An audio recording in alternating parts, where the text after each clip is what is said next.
right, let's go south to New Orleans, where we find our Christian Dare on his beautiful front porch with, is that a mint julep in his hand? Talk about a Southern belle. So excited to take a tour of your home, Christian. Good morning, y'all, from the south. Yeah, so this is our southern home. We actually like to call her Mrs. Crabtree, not because she's crabby, and not because there's crab trees on the property, but it's actually the historic home of the Crabtree family. So the home is actually located in Old Algiers, which is the second oldest neighborhood, or ward, as we say down here, in New Orleans after the French Quarter. It was founded in 1719, so it's that old, right? This side, we're actually on the west bank of the Mississippi, which is actually the east bank. Don't ask me. It's the way New Orleans call it. Okay. The west bank is the east bank. So this house, when we go in, you'll see is actually called a New Orleans shotgun house. So they call it a shotgun. Not that I know how you shoot a shotgun, because apparently you can shoot a gun from the front door all the way to the back. So they did this to avoid hallways. It made up for cross ventilation, but it also was cheaper on taxes because they're often only 12 feet wide, but 70 feet long. You only pay tax based on your street frontage. Oh. So you make a skinny long house and you save the money. Give us a little bit of a tour. Come on in, y'all. So this house was definitely in a little bit of disrepair when Mrs. Crabtree left, and it was kind of falling apart, but we snatched it up. We wanted to bring in all the influences of New Orleans, which is the French, the Spanish, the islands. This city used to trade with Cuba and the islands for years, so you get that great tropical French-Spanish flavor. So this first room is the dining room. We've not had many guests, so you can see there's no dining table in the middle, but I've actually moved it over to this side and styled it out library table style. Now, what I love about this room is the 14-foot ceilings, which I think you can hear me echo in. It's great for the heat, but also the hardwood floors.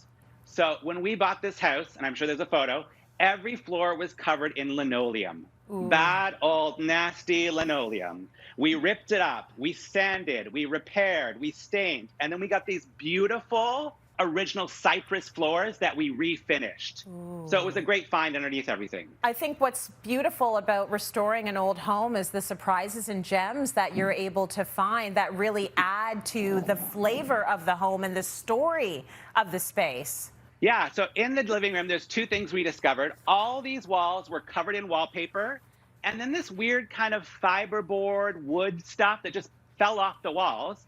And underneath, we found original shiplap that was used to build the house, which we now know is very popular. So I actually just painted them out. And what's interesting is Algiers was actually the location for shipbuilding. So I think this is actual shiplap. So that's really cool. It will take almost 4 coats to get it this white, which is tricky, but it was beautiful. And then we also discovered these old fireplaces. So these fireplaces were all boxed in. We actually tore them down. It's a double-sided fireplace. When we removed all the outside, the bricks were starting to crumble because they are the antique original bricks. So we had to source some antique bricks. We had to actually repair it. I watched a couple YouTube videos and learned how to brick a fireplace, which I'd only recommend if you're not using it as a working fireplace, which we're not. It looks just like it used to look. This room is the bedroom. We're not going to spend a lot of time in the bedroom because we're coming to here later. But what you may notice is, even though I said you can usually go from the front to the back with the doors all lined up, this house, the doors don't line up. And I learned there's a reason for this. Apparently spirits and ghosts like shotgun houses.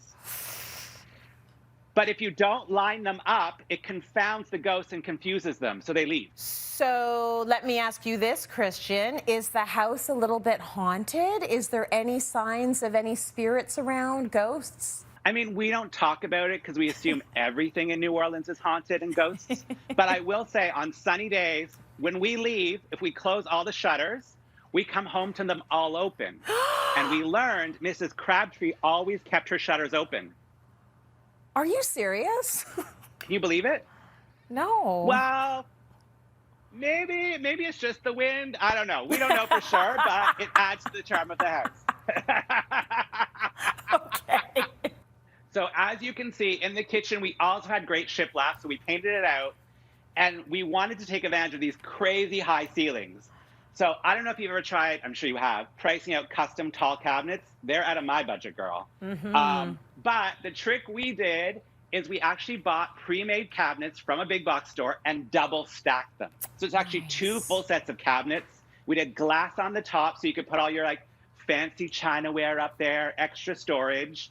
But my favorite thing in this kitchen is this giant island. It's great to work on. It's great to make cocktails. But what we love about it is we actually had a local carpenter build the island for us out of old wood and shutters that were retrieved from the house after Katrina. So it has that great history from it. This would have been the back of the house back in the day. But luckily in the 20s, they added bathrooms because we like bathrooms. So this is the little back addition. On this side, you will find a little guest bedroom. So this is actually where you can sleep, T. Thank you. We'll come back there later. And also a bathroom. Now this bathroom, you'll see the before, was this kind of poo-poo, diarrhea, yellowy, browny grossness. But we restored it. And what we actually found was an antique clawfoot tub, original to the house. So we refinished it. We did flamingo wallpaper. Friends love to take Instagram photo shoots back here. And have a hot soaking tub, right? Okay, last spot. We're going out to the back because New Orleans is all about outdoor space.